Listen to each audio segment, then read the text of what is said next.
Zember. I wanted to talk to you about your Ethiopian mission. Yeah, love to. Yeah, tell us about the history of that and how often you go and how big it is. So I started it, felt like the Lord put it on my heart when I was 23. And so it's been around for 17 years. Um, and yeah, just felt called to serve single moms and their children. And so um, we're about 30 minutes outside of Addis in Ethiopia. And food, education, healthcare, and kind of take care of the children while we're helping get the mom on their 2 feet and walk with them.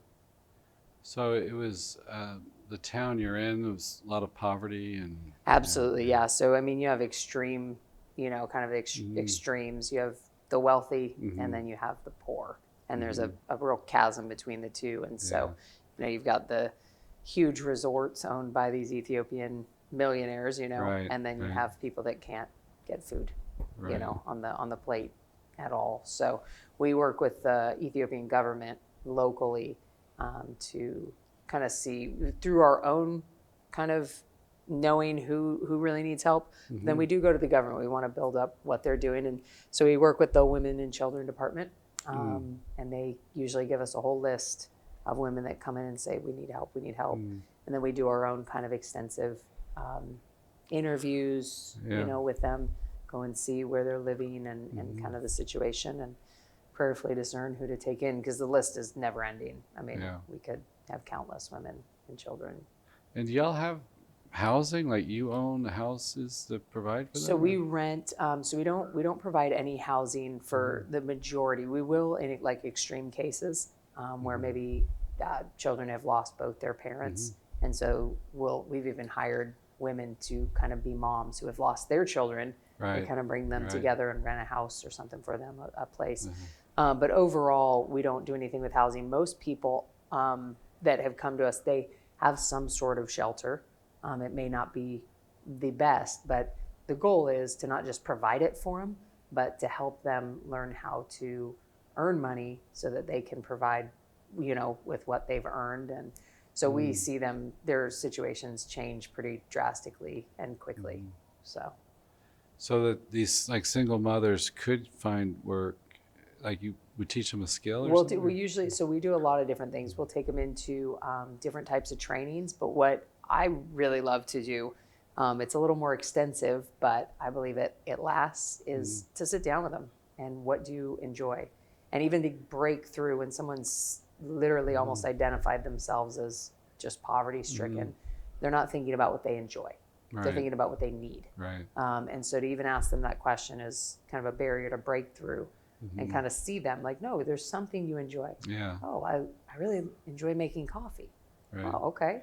Could you see yourself doing that every day? And so we've had many women, I mean, Ethiopians, they love coffee. So, a lot Ethiopian blend is exactly, top notch. So that's where it is. And so, we've had them help them to start small coffee shops. Really? We do a little, just try to find out, kind of get into their heart. Like, what would you enjoy if you were able to supply for your children? What would be something you'd want to do? Some women, I just really enjoy hair. I want to, I love braiding and said, okay, well, have you ever thought of one? Maybe we could get you working at a place, and then maybe we can, once you are in that environment, maybe it's something. See if you could start your own little one. So we do just like micro loans on a very small level. Yeah, I was going to ask you, like how much, like a small amount makes a big difference. Huge right? difference. Yeah. Huge difference. So, I mean, if and it's not just the money, it's the money accompanied by accompanying them, right? So it's the money and then also, training them up and showing them kind of a path and walking with them on that. And so, it's huge. I mean, we've $50, a month goes a crazy amount to where I can almost help start a woman's business with her.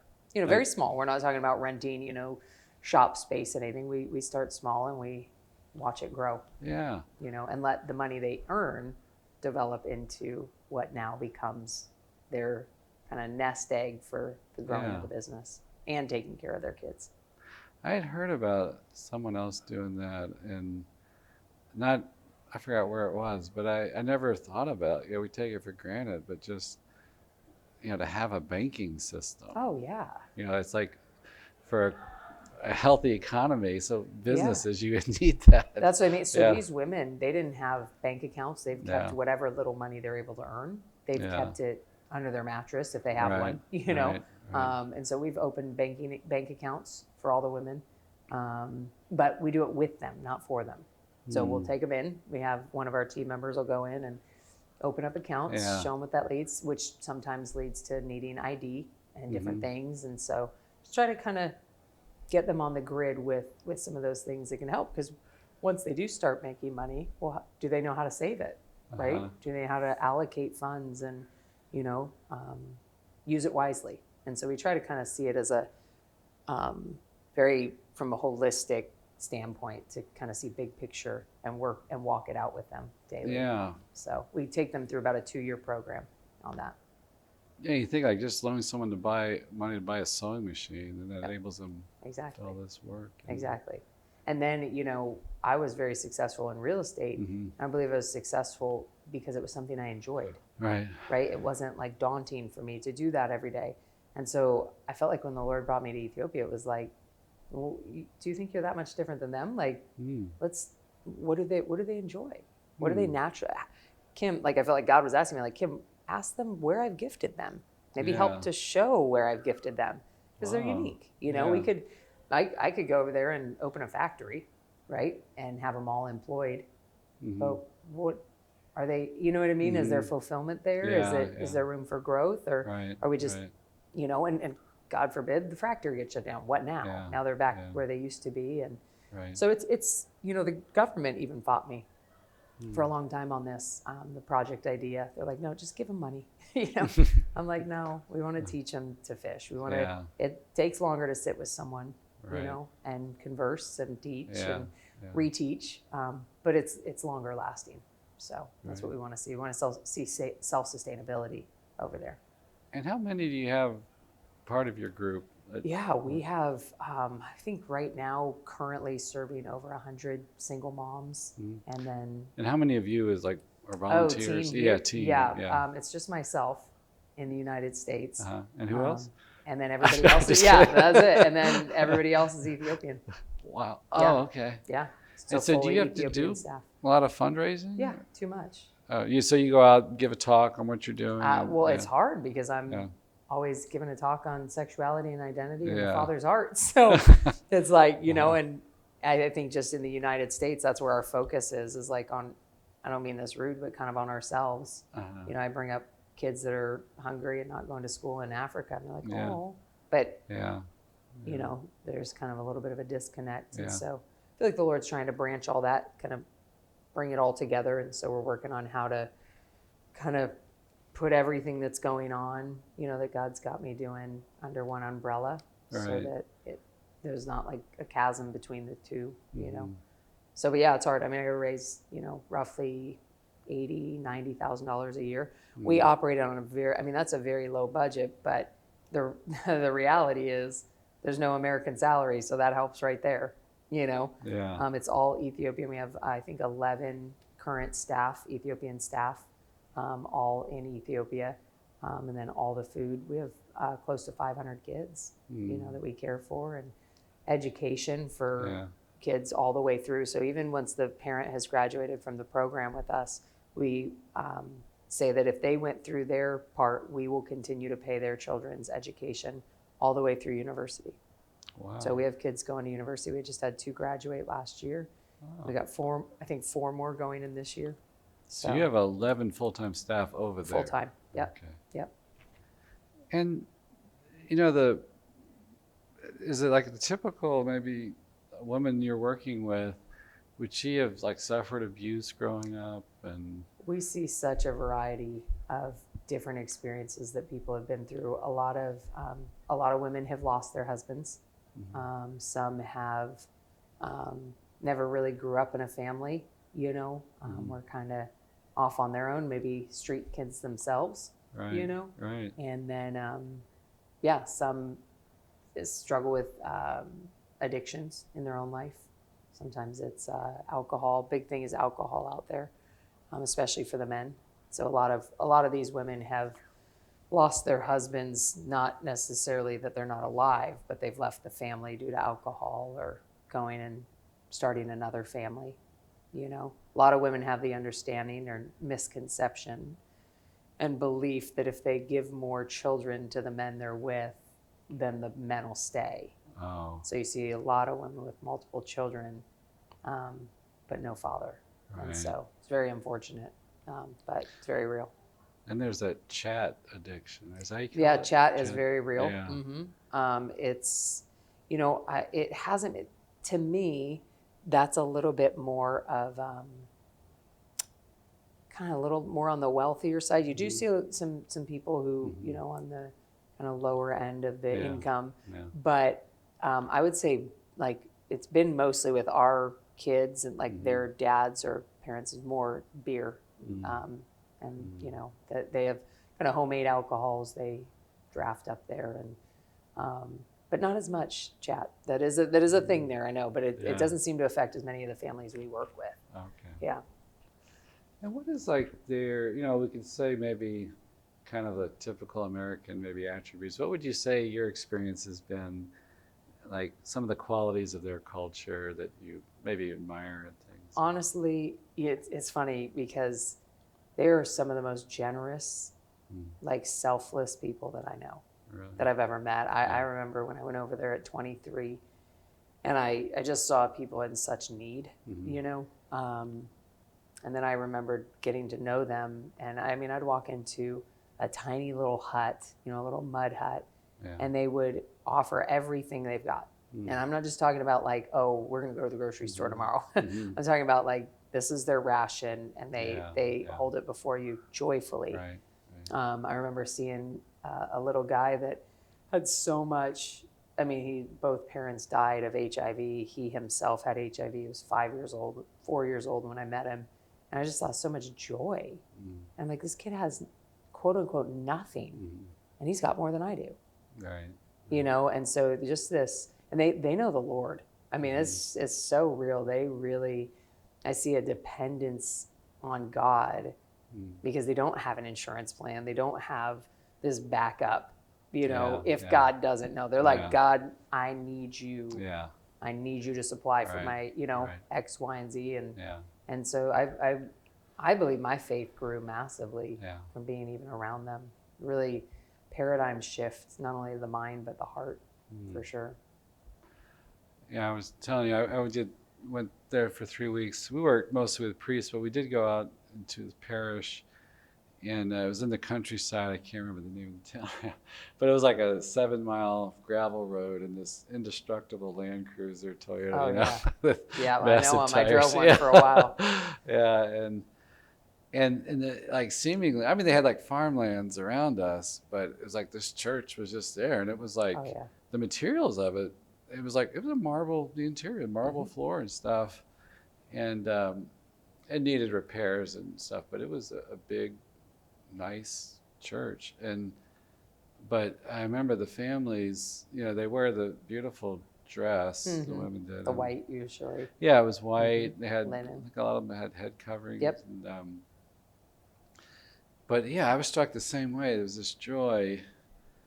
And I remember preaching, it was something, gosh, now I can't remember. But it was like, I was trying to center on the joy that they have this gift, and basically, you know, you're part of the kingdom, you realize this kind of thing. And they really responded to that. And then but after, there was just a lot of smiling. I mean, it sounds cliche. No, you know, Oh, I get it. Yeah, and I mean, they were returning to the mud huts, and you know, they dressed up as nice. You know, guys had like little, you know, coat jacket on and stuff. And but you know, the other thing I was impressed by, this is superficial, I guess, but you know, they have whatever percentage Muslim, was it 20% or something, or 15? But they live amongst each other. Cordially. Yeah, and then, but like the way the women dressed, I was, you know, so like the Christians and the Muslims, they had like head coverings and bright colors, and I thought it was very beautiful. And it just kind of struck me like the care they did that with. It's like, if you don't have a lot of stuff, and maybe you're in a mud hut and you're front of your house is gravel, and it's like this is a chance to have some beauty, And it's usually around their faith. So like in a way, to me, it's almost the way that they honor God. Like even like you said, when you're in that, kind of village area, and the church was nice. Like I really see them giving first fruit to God. Yeah. I really do. I mean, again, now that's not every single person, but just as a whole. I mean, Ethiopia, it's named over 33 times in the Bible, sometimes not just the word Ethiopia, but I think they were known as Cush and the Cushites, and but you have what's her name? What is her name? Queen Sheba, Ethiopian, right. And just a lot. There's a richness there. Did you ever make it to Lalibela? Mm-mm. Places of I think 13 churches hewn out of rock, built from the top down. Okay. It's unreal. Yeah. So. And it's like the oldest country in Africa, right? I think it is. Yeah, it's the only one that's not colonized, too. Yeah. Yeah. And it's the seat of the African Union, I think. Yep. But it's also it's ranks up there like one of the poorest countries, yes. right? It's mostly subsistence farming. Yep. And, a lot of poverty. I mean, and in different ways too. Just you see a lot there, a lot of, and it's so sad to me because like I'm so used to. I grew up in San Diego, so I'm so used to like resisting school. Like I don't want to go, and I go to Ethiopia and the kids are like, please, I'll walk 4 miles. Just can I please go to school? And they've got nothing. I mean, when I met these kids, some of them were barefoot. And walking miles to get to school. Right. And then they get there, they don't have any school materials. They're just trying to retain whatever they can on an empty stomach, and that's why I'm like, wait a minute, no, let's feed them a meal. Let's get them some supplies. They still got to walk, right? Let's get them shoes. And so it kind of like grew in that way, just very kind of organically of like seeing an actual need, asking the Lord to help us to provide whatever he's asking, and like I said, to walk with them, Yeah, and that was like one of the things that, and we saw like in Harar, there's some very deep poverty, but like when I saw like the young people maybe without the opportunity and stuff, for some reason that really kind of got me. Like you don't have that opportunity to develop yourself, your mind, or anything. And I mean, then what? Like just if you don't have those opportunities to learn, right, and to develop, what do you do, right? And where does your self-worth, and just a lot of things. So many of them end up on the streets. They end up either begging or, kind of panhandling in one way or another, selling gum, I mean, and they're brilliant. Some of these kids, I'm like, my goodness, but right, if it's not fostered, what happens? And so it's just, it makes me I know that it has to grieve God's heart, right? And it's not about, oh man, what can we make of ourselves here? But it just doesn't feel very human, to not have these just certain main necessities that every human being deserves, no matter race, religion.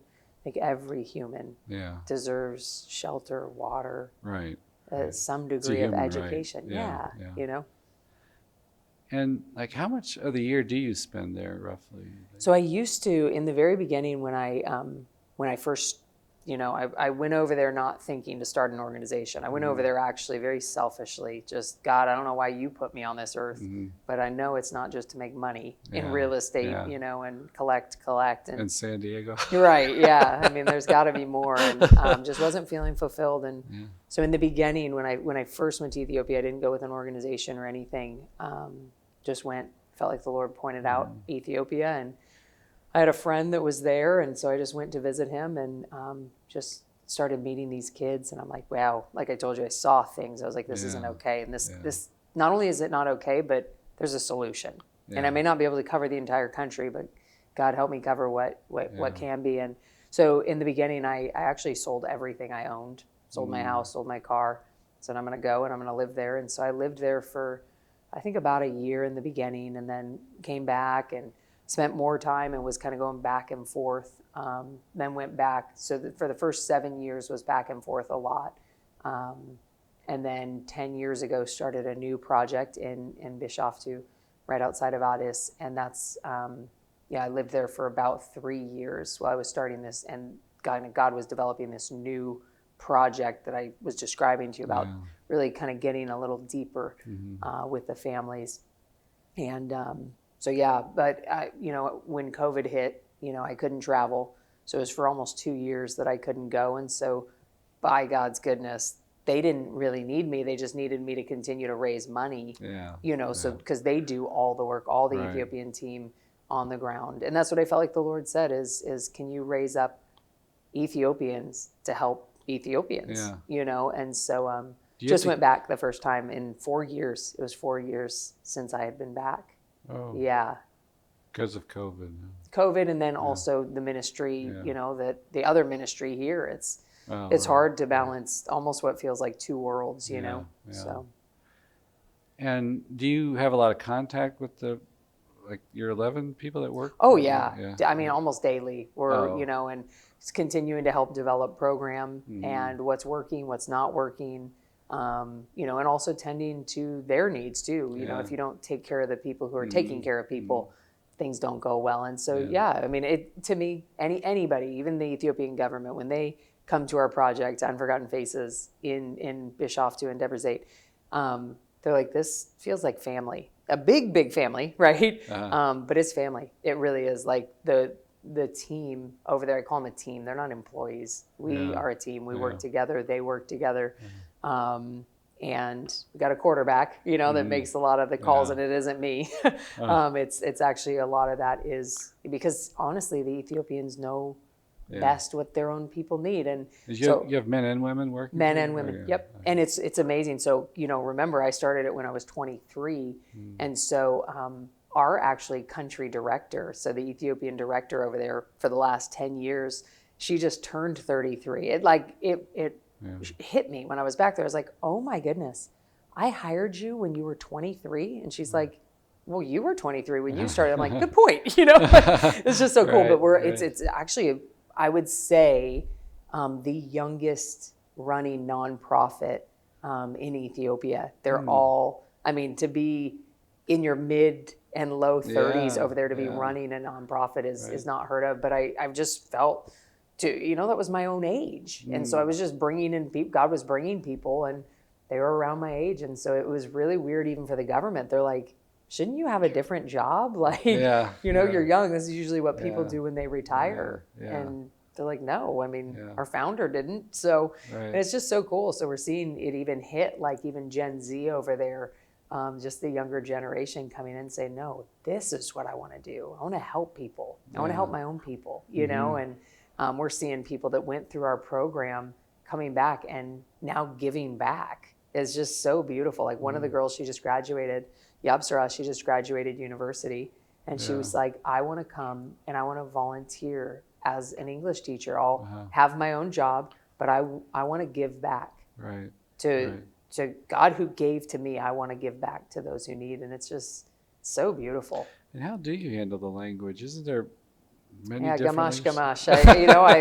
When you live in a country, you absorb, kind of like a sponge, you just absorb things. It's so funny when I speak Amharic, like the Ethiopians, they're always shocked. They're like, oh my gosh, you are like as white as they come, but you just spoke like you came out of the womb of an Ethiopian. Yeah. Well, because, remember, like we're more of a family type heartbeat in the organization.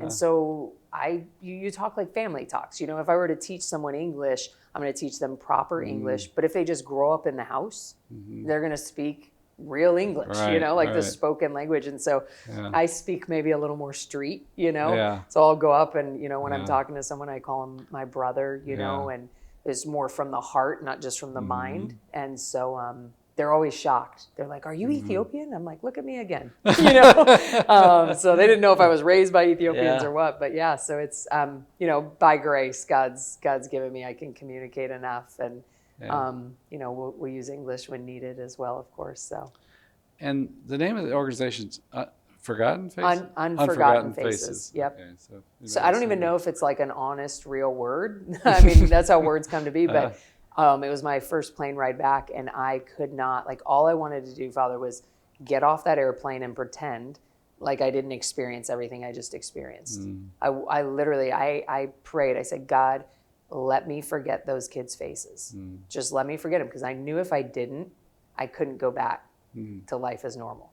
We couldn't just go back to pretending like everything was all good in San Diego when I had, and he just seared their little faces on my heart. Yeah. And even after I begged him not to. And I'm so thankful he didn't answer the prayer that I wanted him to. And so I just, when I had to come up, things started to develop, and I'm like, oh my gosh. And somebody's like, you need to start a nonprofit. And I'm like, what? No, I don't have time for that. I don't want to. And then we had to put a title to it. And so I was like, Unforgotten Faces. I couldn't forget about them. I mean, that's been a huge learning curve coming from San Diego to run an organized company, to work with Ethiopian culture, government. I found out I'm not like as great as I thought I was, I realized the American way is not the only way. Yeah. And it's not always the best way, but I continue to learn as we come together as brother and sister. Like, maybe there's some things you can learn from me, and maybe there's some things I can learn from them. And man, when we blended the two of those, like with the knowledge that God's gifted me with and the knowledge that God's gifted them with, he's doing something beautiful over there. He really is. And it's very unique. We've won for the last, I think, 3 or 4 years, top nonprofit in our whole region, which is huge, because we have a small budget with a very large reach. Yeah. The government's like, how are you even doing this? And then to the level of excellence that it's done with. And so it's just incredible. I mean, number one nonprofit, when you've got World Vision, you got some huge nonprofits in our region. Yeah, like, I don't know, I forgot, this is the Catholic Aid that goes over there. The Catholic Aid is there. Yeah, there's a lot of Catholic outreach, and they're doing great work. I don't mean that in a negative way, but it just shows, really, our whole slogan is his heartbeat, God's heartbeat. Like, we want to be the heartbeat in the hands of Christ in that country, and in the unique way that we've been called to. Wow. I know when I went over there, I didn't realize, it really revealed like how attached I was to everything. Yep. And I wish I would have sat down with, we were working with like 15 priests, and 2 of them were Spanish. They were missionaries. They were Dawson from, I want to say one of them was from Madrid even. And I wish I would have talked to them, because I found out later, one of them, was living in his parish. He had like a 10 shack, no electricity, and serving there for some years, and it's like, I just had such respect for them after, I almost had to take a cold shower. I was like this close. Right? Oh, yeah. Done plenty of those, and a bucket cold shower. I'm like, okay, God. But it gives you perspective. That I never had before. And, and then it's hard to come back to the States and live in a different reality, but still have that experience in your heart and your mind. And, I just constantly, I felt like the Lord kept reminding me, be angry, don't sin. You can be okay and angry at the injustice that you see, but don't sin. Don't let anger drive you. Like, share what you've learned, share, Kim, what I've showed you, and share it with others, And so, Maybe we could end talking about, describe for us the Father's heart. It's a big theme in your talks and things, and that you want to have a heart for people. What does that Father's heart look like? Well, I surely don't know it perfectly, but I've been beginning in the last, I would say, especially probably 2 years, just really experiencing God the Father's heart. And I'm seeing and experiencing what unconditional love looks like. I thought I knew, but I actually realized that even the love that I would give people was very conditional, and still to this day probably is in many ways. But I'm realizing I needed to receive unconditional love from God to be able to even give it. I was trying to do it backwards. I was trying to just perfect my love for others.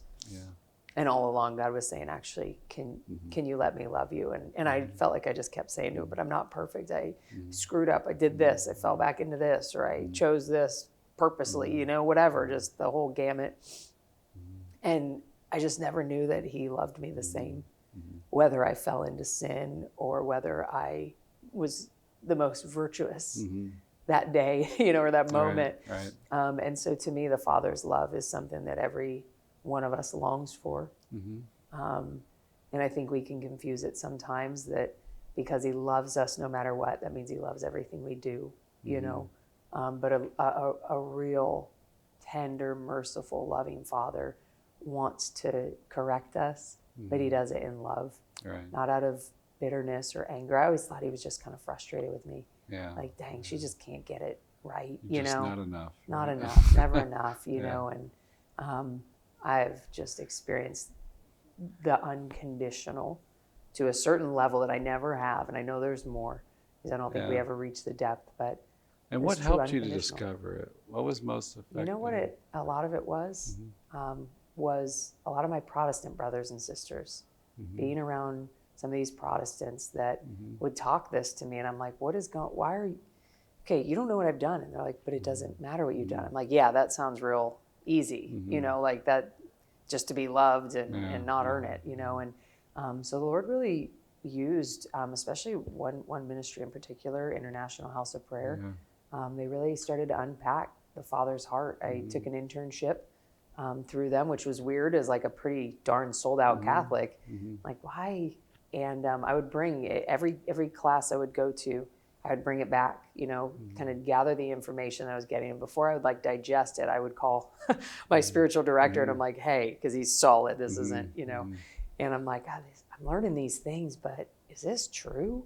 And when I say, is it true? Like, is this the teachings of the Catholic Church? He's like, absolutely. I'm like, why didn't I ever learn this? You know, I felt like I kind of stepped into learning about God. I came in third grade when my parents, you know, found their faith in the Lord, and we all went into private Catholic school. And I feel like I got maybe missed out on that, you know, kindergarten through second grade where maybe you learn about heaven. I feel like I jumped in and just started learning about hell, you know, all the rules and the rules apart from his heart. You know, and then I think, you know, that's where Satan starts to just mold God into looking a lot more like a cop than a father, you know. So a lot of different things, you know, my spiritual director has been so pivotal in that. I think he's kind of known as the Father's heart priest. And some real woman that is like a spiritual mother to me, that in what felt like my most broken moments just loved me into wholeness with God's love. Never condoned anything that God didn't celebrate and condone, but she just loved me well. I'm like, shouldn't you talk about all the negative stuff? And she, my goodness, just kept focusing on the good in me. I'm like, I can't see it. I'm blinded by my own. And she's like, he's not. And it was so amazing that as God had her hone in on like the gold in me, how the dust, all the stuff and the muck started to go away as I started to see good even in myself, and give God glory for that. It wasn't, oh, you're so good yourself, but like really be able to see and to hold both. Like, I'm all good or I'm all bad. No. Actually praise God for the goodness and Lord, help me with the not so goodness, and to hold both of those, the both and, not either or. And so Father's heart is all about that. He's not just ignoring. I think there's so much like, oh, he doesn't like that part of me. Okay, but he sees it, and he actually wants to love it out of you. What do they say? Love the hell out of you, you know, or whatever. But just in such a tender way. I never grew up like, I always went to confession like kind of scared, you know, like I got to do this. Never knew, and like even in my mind, but let alone experiential knowledge of that it's the kindness of the Lord that leads us to repentance, you know. And it's really been his sweetness that has drawn me to lay down things that were not sweet. So it's a beautiful exchange. And I sometimes wonder if we know that he's actually asking us to give up something because he's better. And if more of the world knew that, we probably would surrender a lot more. You know? Yeah, sometimes I think, you go back to things that it's like, because I'm not moving forward with God. You know, it's like I'm getting distracted by the things. And it's like, embrace God. He's got something for you here, you know? Yeah, he really does. Like, Satan's done an amazing job. I don't give him props because I'm not happy about it, but he's working overtime and won't stop on really distorting who God is. Because then if we really know and experience the goodness that, I mean, God himself is goodness. He's not just Yeah. got some goodness. He is goodness itself. Right. And so to experience that, we would draw closer. Right. We draw Right. closer. Right. And so it's like this daily distraction of trying to tell us that God's not good, just like in the Yeah. garden, you know? Yeah. So. Well, thank you so much, Kim, Absolutely. for talking with us.